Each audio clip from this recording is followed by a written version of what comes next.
Hello दोस्तों, उम्मीद करते हैं कि आप सब अच्छे से होंगे। आज की वीडियो में हम बताने वाले हैं कि भूत प्रेत कैसे बनते हैं।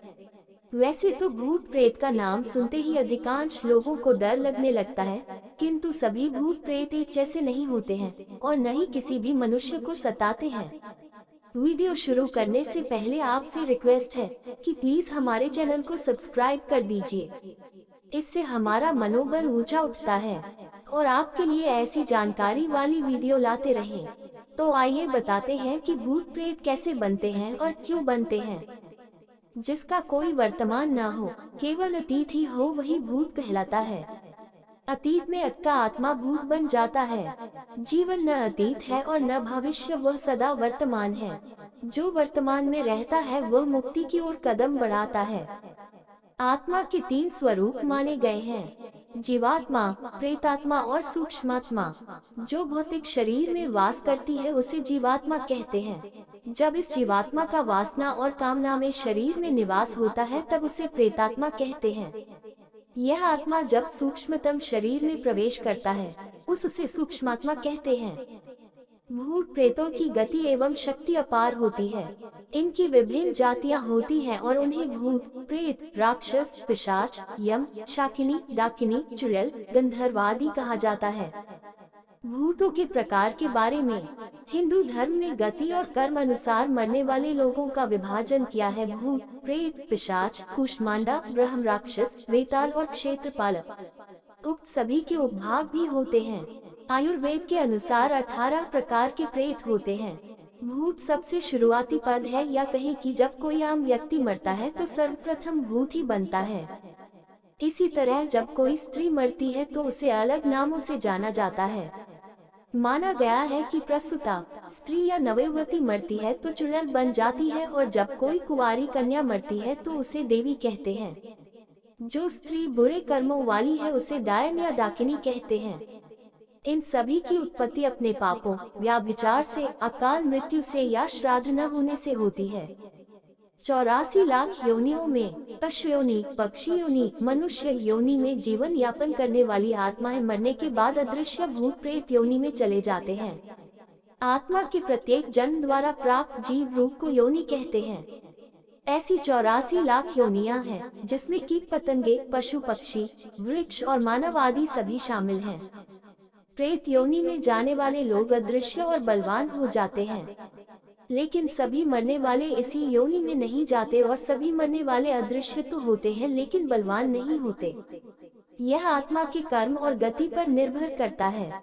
बहुत से भूत या प्रेत योनि में न जाकर पुनः गर्भ धारण कर मानव बन जाते हैं। पितृपक्ष में हिंदू अपने पितरों का तर्पण करते हैं। इससे सिद्ध होता है कि पितरों का अस्तित्व आत्मा अथवा भूत प्रेत के रूप में होता है। गरुड़ पुराण में भूत प्रेतों के विषय में विस्तृत वर्णन मिलता है। श्रीमद्भागवत पुराण में भी धुंधकारी के प्रेत बन जाने का वर्णन आता है। अतृप्त आत्माएं बनती है भूत। जो व्यक्ति भूखा, प्यासा, संभोग सुख से विरक्त, राग, क्रोध, द्वेष, लोभ, वासना आदि इच्छाएं और भावनाएं लेकर मरा है, अवश्य ही वह भूत बनकर भटकता है। और जो व्यक्ति दुर्घटना, हत्या, आत्महत्या आदि से मरा है वह भी भूत बनकर भटकता है। ऐसे व्यक्तियों की आत्मा को तृप्त करने के लिए श्राद्ध और तर्पण किया जाता है। जो लोग अपने स्वजनों और पितरों का श्राद्ध और तर्पण नहीं करते वे उन अतृप्त आत्माओं द्वारा परेशान होते हैं। यम नाम की वायु, वेद अनुसार मृत्यु काल में यम नामक वायु में कुछ काल तक आत्मा स्थिर रहने के बाद पुनः गर्भ धारण करती है। जब आत्मा गर्भ में प्रवेश करती है तब वह गहरी सुषुप्ति अवस्था में होती है। जन्म से पूर्व भी वह इसी अवस्था में ही रहती है। जो आत्मा ज्यादा स्मृतिवान या ध्यानी है उसे ही अपने मरने का ज्ञान होता है और वही भूत बनती है। जन्म मरण का चक्र जिस तरह सुषुप्ति से स्वप्न और स्वप्न से आत्मा जागृति में जाती है, उसी तरह मृत्यु काल में वह जागृति से स्वप्न और स्वप्न से सुषुप्ति में चली जाती है, फिर सुषुप्ति से गहन सुषुप्ति में। ये चक्र चलता रहता है। कैसी होती है भूत की भावना? भूतों को खाने की इच्छा अधिक रहती है। इन्हें प्यास भी अधिक लगती है, लेकिन तृप्ति नहीं मिल पाती है। ये बहुत दुखी और चिड़चिड़ा होते हैं। ये हर समय इस बात की खोज करते रहते हैं कि कोई मुक्ति देने वाला मिले।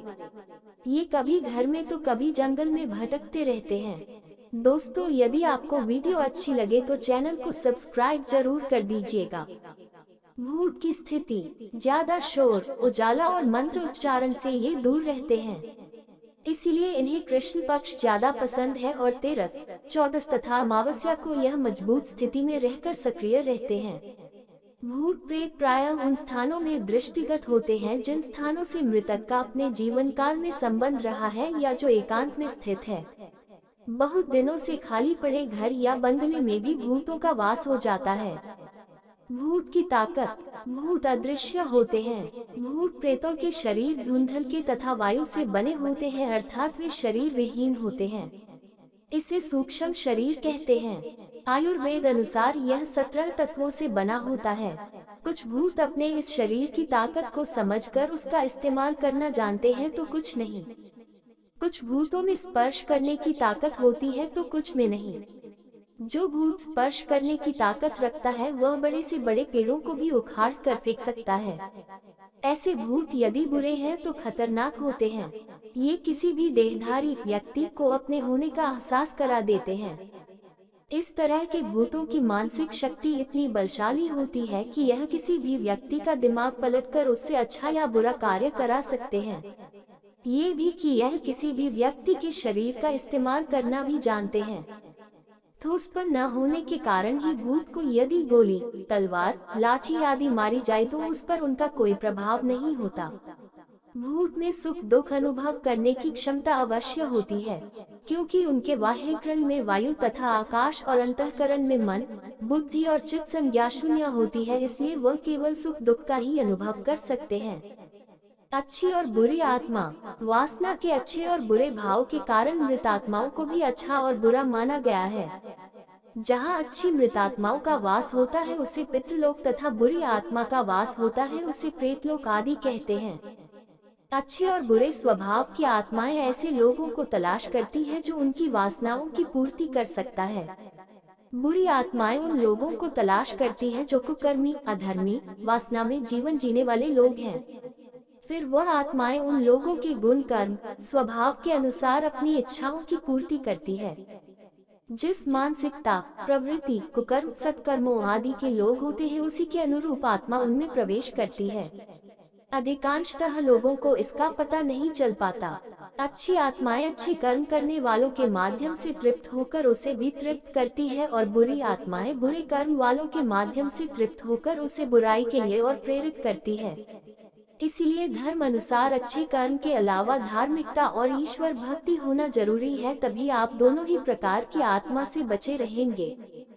कौन बनता है भूत का शिकार?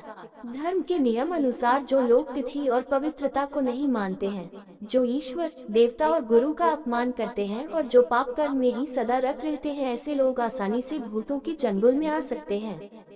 इनमें से कुछ लोगों को पता ही नहीं चल पाता है कि हम पर शासन करने वाला कोई भूत है। जिन लोगों की मानसिक शक्ति बहुत कमजोर होती है उन पर ये भूत सीधे सीधे शासन करते हैं।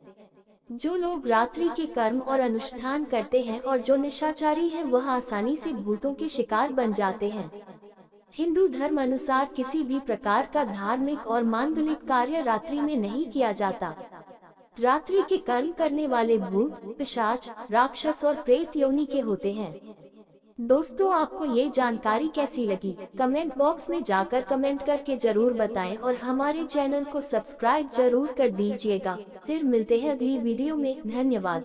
प्लीज लाइक, शेयर और सब्सक्राइब माय चैनल।